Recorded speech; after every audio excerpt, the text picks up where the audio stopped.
Imagine करा, रात्रीचे 11 वाजलेत, अमरावती असेल, नागपूर असेल, नागालँड असेल, मुंबई असेल, दिल्ली असेल, पॅरिस असेल, लाईटी बंद झाल्यात, सगळेजण झोपलेत, खेडेगाव असेल आणि त्या बेडवरती तरुण मुलं मुली पडलेले आहेत.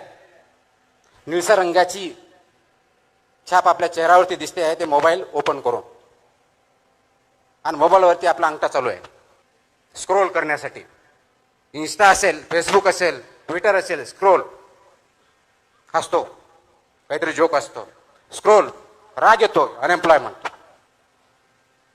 स्क्रोल, कोणतरी नट येते, एकदम चांगलं श्रीमंत, मत्सर वाटतो, आईवडिलांसारखं येतो, त्याच्याकडे गाडी दिसते, कुटुंबावर बंगला दिसतो, प्रश्न पडतो, मी कुठं आहे, माझा मार्ग तर चुकला नाही ना, मी कुठं कमी पडतोय. लगेच माझं कंपॅरिझन सुरू होतं. कुणाबरोबर?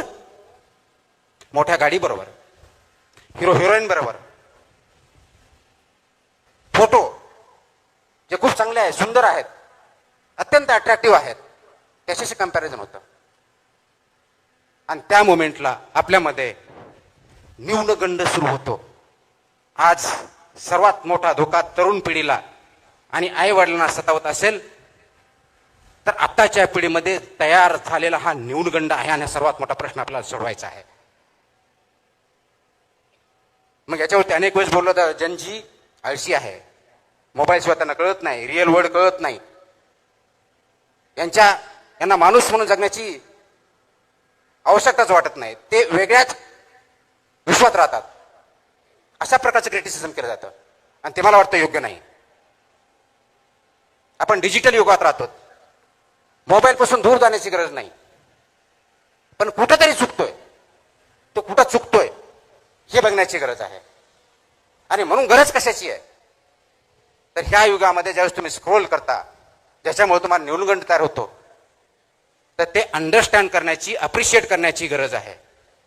हा जो न्यूनगंड तयार झाला, तुम्ही कम्पेअर करताय कुणाशी? रील मधल्या असलेल्या हिरो हिरोईनशी, रील मध्ये असलेल्या फोटोशी. जो फोटो काढलाय सर्वात चांगला आहे, सुंदर आहे, तो एक फोटो रीलवर येण्याच्या अगोदर कमीत कमी 5, 50, 25 वेळेस क्लिक केलेला आहे, त्याला डेव्हलप केलेलं आहे, आणि फक्त चांगली बाजू, सर्वात चांगली बाजू आपल्या समोर आलेली आहे. ते 50 फेल झालेले प्रयत्न मात्र तुमच्या समोर आलेले नाहीत.